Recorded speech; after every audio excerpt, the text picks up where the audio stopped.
আমরা গত ক্লাস থেকে পড়ছিলাম কস্ট ভলিউম প্রফিট রিলেশনশিপ। এই ক্লাসে আমরা সেটাকে কন্টিনিউ করব। গতদিন আমরা একটা ম্যাথ দেখেছিলাম, আপনাদেরকে বলেছিলাম যে ভল্টার কোম্পানির একটা ম্যানুফ্যাকচার করে ওরা কর্ডলেস টেলিফোন। এটা একটা ছোট্ট একটা ইনকাম স্টেটমেন্ট দেওয়া ছিল, সেখান থেকে আপনাদের কিছু রিকোয়ারমেন্ট বলা ছিল যেটা বের করতে হয়েছিল। তো এই কোম্পানি একটা টেলিফোন ম্যানুফ্যাকচারিং একটা কোম্পানি যারা স্পেশালাইজড কর্ডলেস টেলিফোন তৈরি করে, এবং এই কোম্পানিটার কন্ট্রিবিউশন ফরম্যাট ইনকাম স্টেটমেন্টে বলা আছে ওদের একটা নির্দিষ্ট বছরের জন্য ফর দ্য মোস্ট রিসেন্ট ইয়ার ওদের সেলস হচ্ছে গিয়ে টোটাল 20,000 ইউনিট, মানে হচ্ছে ওরা টোটাল 20,000টা টেলিফোন বিক্রি করে, যার টোটাল মূল্য হচ্ছে 12 লাখ টাকা, এবং প্রত্যেকটা টেলিফোনের বিক্রয় মূল্য হচ্ছে 60 টাকা করে। আর তাহলে পার্সেন্টেজ অফ সেল কত? টোটাল 100% আর কি। আর ভ্যারিয়েবল এক্সপেন্স ওদের দেওয়া ছিল 9 লাখ টাকা, প্রত্যেকটা টেলিফোনের জন্য ভ্যারিয়েবল এক্সপেন্স হচ্ছে 45 টাকা, তাহলে ওদের কন্ট্রিবিউশন মার্জিন থাকে 15 টাকা, আর টোটাল টাকায় হচ্ছে 3 লাখ টাকা ওদের কন্ট্রিবিউশন মার্জিন থাকে। এখান থেকে আমরা ফিক্সড এক্সপেন্সটাকে বাদ দিয়েছি, যেটা ওদের অলরেডি করে দেওয়া ছিল 2,40,000, সেখানে নেট অপারেটিং ইনকাম আসে আমাদের 60,000 টাকা। তা আমাদের রিকোয়ারমেন্টে প্রথমেই বলেছিল যে কম্পিউট দ্য কোম্পানির সিএম রেশিও, কোম্পানির সিএম রেশিওটা বের করেন এবং ভ্যারিয়েবল এক্সপেন্স রেশিওটা বের করেন। তার মানে এই যে এখানে প্রশ্নবোধক চিহ্ন দেওয়া আছে পার্সেন্টেজ অফ সেলস এর ক্ষেত্রে, সেই দুইটা জিনিস আমাদেরকে বের করতে হবে। তাহলে 12 লাখ টাকা এটা যদি 100% হয়, 12 লাখের মধ্যে 9 লাখ কত পার্সেন্ট? তাহলে 9 লাখকে জাস্ট 12 লাখ দিয়ে ভাগ দিলে আমরা কত পাচ্ছি? 75% পেয়ে যাচ্ছি। এটা থেকে 100% থেকে 75% বাদ দেওয়ার পরে যা আসে সেটা হচ্ছে গিয়ে 25%। এটা আমরা সূত্রের মাধ্যমে বের করতে পারি। সূত্র কি? জাস্ট হচ্ছে কন্ট্রিবিউশন মার্জিনকে ডিভাইড করছি সেলস দিয়ে ভাগ করলে আমাদের 25% কন্ট্রিবিউশন মার্জিন রেশিও চলে আসতেছে। তাহলে আমরা সরাসরি এই স্টেটমেন্ট থেকেও তৈরি করতে পারি, আবার সরাসরি আমরা ফর্মুলা থেকেও তৈরি করতে পারি। এরপর আমাদেরকে বলেছে 2 নাম্বার রিকোয়ারমেন্টটাতে compute companies break even point in both unit and sales dollar, use the equation method. Equation method use করে আপনি কিভাবে কোম্পানির ব্রেক ইভেন পয়েন্টটা বের করবেন। আমাদের ইকুয়েশনটা হচ্ছে P into Q minus V into Q minus fix expense.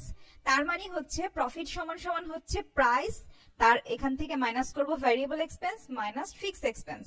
আমরা সকলেই জানি আমাদের সেলস থেকে যদি আমরা ভ্যারিয়েবল এক্সপেন্সটাকে বাদ দেই এবং ফিক্সড এক্সপেন্সটাকে বাদ দেই, তাহলে যা থাকে সেটাই হচ্ছে আমাদের প্রফিট।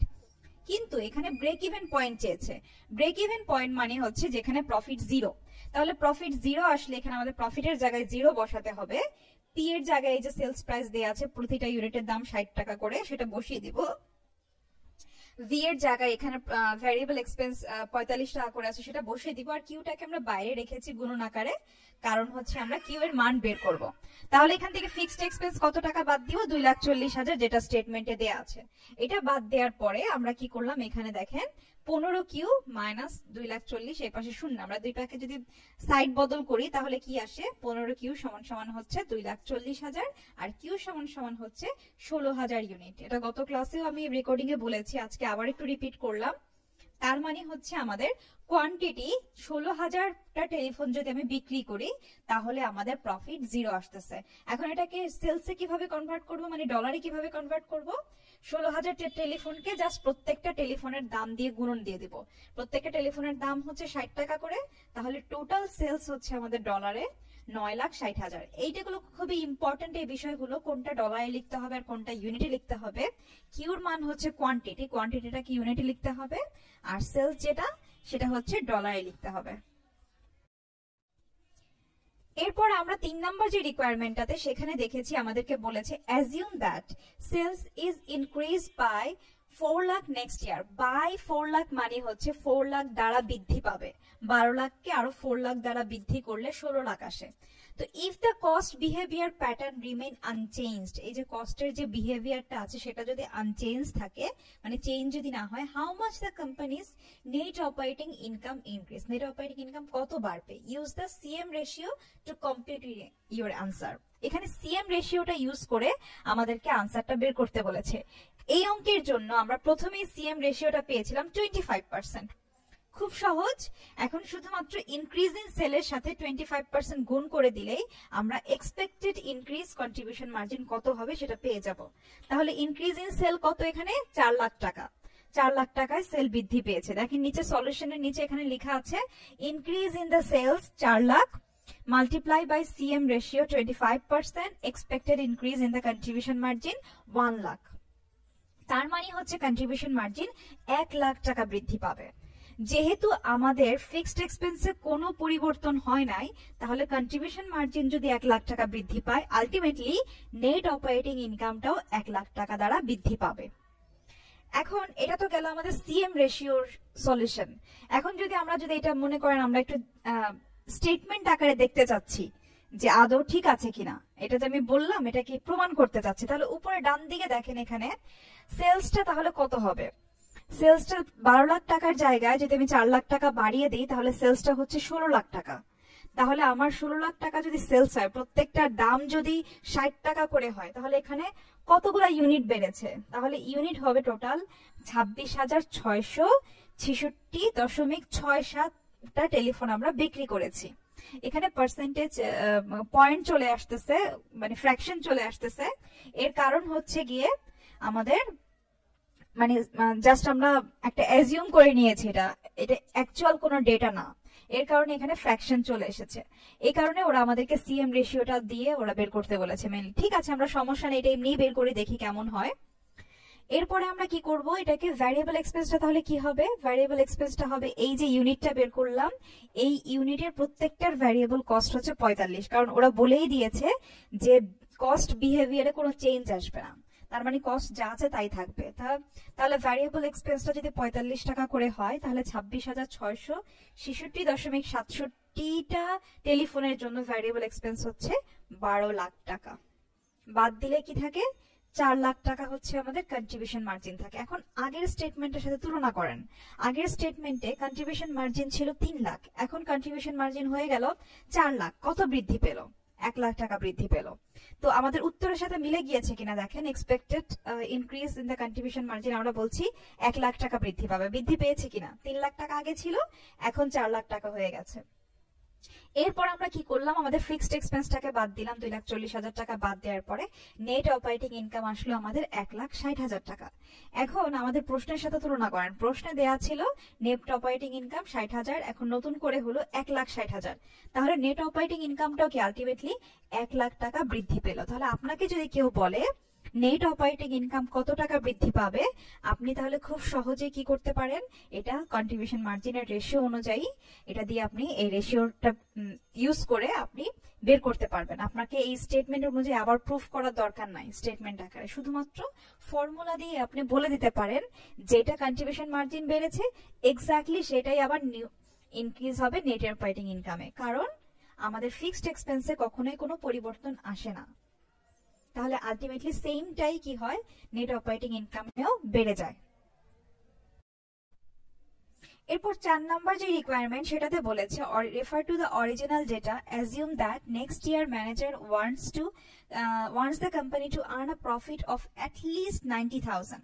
তার মানে একটা টার্গেট প্রফিট দিয়ে দিয়েছে, ওরা পরের বছর অন্তত পক্ষে 90,000 টাকা প্রফিট করতে চায়। How many units have to be sold to meet this target profit, এই টার্গেট প্রফিটটা মিট করার জন্য ওদের কতগুলো পণ্য বিক্রি করতে হবে। তাহলে আমরা প্রফিটটা জানি, আমাদের সূত্রের মধ্যে শুধুমাত্র এখন প্রফিটেরটা বসাই দিব, 90,000 বসাই দিয়ে বাদ বাকিগুলা শুধুমাত্র আমরা কি করব, ওই আগের মতো করেই 60 মাইনাস 45 মানে আমাদের সেলস প্রাইসটা থেকে ভ্যারিয়েবল এক্সপেন্সটাকে বাদ দিব, কোয়ান্টিটিটাকে তো বাইরে রেখে আমরা সব সময় ফিক্সড এক্সপেন্স 2,40,000 আছে সেটা লিখে ফেলবো। তো এই পাশে আমাদের কত আসবে, 15Q সমান সমান হচ্ছে 3,30,000। এখন Q সমান সমান কত, তাহলে 15 দিয়ে ভাগ দিলে 22,000 ইউনিট আসবে। তার মানে হচ্ছে আমাদের 90,000 টাকা প্রফিট করার জন্য অন্তত পক্ষে 22,000 টেলিফোন আমাদেরকে বিক্রি করতে হবে। এখন ওরা কত বিক্রি করছে, ইয়ারলি ওরা 20,000 টেলিফোন বিক্রি করছে। ওরা যদি ভবিষ্যতে নেট অপারেটিং ইনকাম অন্তত পক্ষে 90,000 করতে চায়, তাহলে ওদেরকে 22,000 টেলিফোন বিক্রি করতে হবে। এটাকে ফর্মুলা মাধ্যমে বের করা যায়, এই ইকুয়েশন না করে ফর্মুলার মাধ্যমে বের করা যায়। ফর্মুলাটা কি, নিচে ফর্মুলা মেথডটাও দেয়া আছে। ফর্মুলাটা হচ্ছে unit sale to attain the target profit সমান হচ্ছে টার্গেট প্রফিট যোগ হচ্ছে ফিক্সড এক্সপেন্স।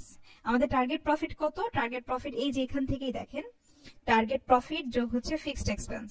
তার মানে 90,000 প্লাস হচ্ছে 2,40,000 divided by contribution margin per. Same জিনিসটা ইকুয়েশন মেথডে যা করেছি, ইকুয়েশন মেথডেও কিন্তু আমরা সেই একই কাজটাই করেছি, আর নিচের ফর্মুলা মেথডেও সেম কাজটাই করছি, জাস্ট হচ্ছে ফর্মুলাটা লিখে করেছি। 22,000 ইউনিটটাই রেজাল্ট আসবে এখানে। তার মানে হচ্ছে আমরা যেভাবেই করি না কেন, যেখান থেকেই মানে আকাশ দেখি না কেন, সূর্য একটাই। তো উত্তরটাও সেম, যেভাবেই করি, ফর্মুলা দিয়ে করি বা ইকুয়েশন দিয়ে করি, একই রকম উত্তর আসবে। এরপরে আমরা মার্জিন অফ সেফটি বিষয়টা শিখেছিলাম। মার্জিন অফ সেফটি হচ্ছে তেমন স্পেশাল কিছুই না, এটা হচ্ছে এক্সেস বাজেটেড সেল। মানে আমরা যে আমাদের সেলসটা যে করছি, আমরা যে বাজেট করছি একটা সেলস বা অ্যাকচুয়াল সেলস যেটা আমাদের হচ্ছে, এটা থেকে শুধুমাত্র আমাদের ব্রেক ইভেন সেলসটাকে বাদ দিব, যেটা পাবো সেটাই হচ্ছে আমাদের margin of safety. Margin of safety দ্বারা কি বোঝায় আসলে? মার্জিন অফ সেফটি দ্বারা এটা বোঝায় যে আমি লস করার আগে কতটুকু পর্যন্ত আমার সেলস কমে গেল আমার লস হবে না। আমাদের ব্রেক ইভেন যদি হয় এখানে 35,000 ইউনিট, তাহলে আমাদের মার্জিন অফ সেফটি হচ্ছে 34,900 এরকম আর কি। মানে জাস্ট কতটুকু পর্যন্ত সেলস নেমে গেলেও আমাদের কোনো লস হবে না, এটা বোঝাতে আমাদের বোঝাচ্ছে হচ্ছে মার্জিন অফ সেফটি। তো মার্জিন অফ সেফটির সূত্রটা হচ্ছে টোটাল বাজেটেড সেল মাইনাস হচ্ছে ব্রেক ইভেন সেলস। এখন যদি আমি মার্জিন অফ সেফটিটাকে পার্সেন্টেজ আকারে প্রকাশ করতে চাই, তাহলে কি করতে হবে? তাহলে margin of safety divided by total sales in dollar. Margin of safety একটু আগে যে সেলস ইন ডলারটা বের করলাম, এটাকে ভাগ দিব টোটাল সেলস দিয়ে, টোটাল যে আমাদের বাজেটেড সেলসটা দিয়ে ভাগ দিলে আমরা পার্সেন্টেজটা পেয়ে যাব। এখন আমাদের সেই আগের অঙ্কটাতে আবার ফিরে যাই, ভল্টার কোম্পানির টেলিফোনের অঙ্কটাতে। ওরা এখানে বলে দিয়েছে refer to the original data and compute the company's margin of safety both in dollar and percentage form. আপনারা খেয়াল করে দেখবেন আপনাদের রিকোয়ারমেন্টে পরীক্ষার হলে ডলার চেয়েছে কিনা বা পার্সেন্টেজ চেয়েছে কিনা, যেটা চেয়েছে শুধু সেটাই আনসার করবেন। দুইটা চাইলে দুইটাই আনসার করবেন, একটা চাইলে একটাই আনসার করবেন। কখনোই একটা চাইলে দুইটা আনসার করে দিয়ে আসবেন না, সেক্ষেত্রে আপনাদের মার্কস তো হবেই না, উল্টো মার্কস কাটা যাওয়ার সম্ভাবনা থাকবে, কারণ আপনি রিকোয়ারমেন্ট ভালোভাবে পড়েই দেখেন নাই। ওকে, তাহলে এখান থেকে আমাদেরকে margin of safety in dollar প্রথমে বের করতে বলেছে। আমাদের টোটাল সেল আছে 12 লাখ টাকা, আর আমাদের ব্রেক ইভেন সেল আমরা কত বের করেছিলাম? 9,60,000। এটা আমরা আগে বের করেছিলাম রিকোয়ারমেন্ট নাম্বার 1 বা 2তে বের করেছিলাম। তো এখান থেকে আমরা কি করলাম, টোটাল সেলসটা থেকে আমাদের ব্রেক ইভেন সেলসটা বাদ দিলাম, পেলাম কত আমরা? 2,40,000। তার মানে 2,40,000 টাকা পর্যন্ত আমাদের কি করতে পারবো? সেলসটা কমাইতে পারবো। 2,39,000 টাকা পর্যন্ত যদি কমাই তাহলে আমাদের কোনো লস হবে না। এখন এটাকে পার্সেন্টেজ আকারে যদি প্রকাশ করি, তাহলে সেফটি ইন ডলার্সটাকে ডিভাইড করব টোটাল সেলস দিয়ে, তার মানে 2,40,000 ডিভাইডেড বাই 12 লাখ। দেখেন এখানে এসছে 20% হচ্ছে আমাদের margin of safety. Margin of safety 20% মানে হচ্ছে আমি যদি আমার সেলসটা যদি 19%, 19.99% পর্যন্ত কমে যায়, তাহলে কি হবে না, আমাদের কোনো লস হবে না, বা 20% পর্যন্ত কমে গেলেও আমাদের কোনো লস হবে না। বাট এর থেকে বেশি হয়ে গেলে আমাদের কি হবে? লস হতে থাকবে। এরপর আপনাদেরকে একটা প্রিঙ্গল কোম্পানির একটা উদাহরণ দেখিয়েছিলাম। এটাকে আমরা আপনাদেরকে বলেছিলাম ইন ক্লাস পার্টিসিপেশন হিসেবে করতে। আপনারা সবাই margin of safety dollar in পার্সেন্টেজটা বের করতে পেরেছিলেন। এই পর্যন্তই ছিল আপনাদের আজকের lecture. Thank you for listening. Bye by.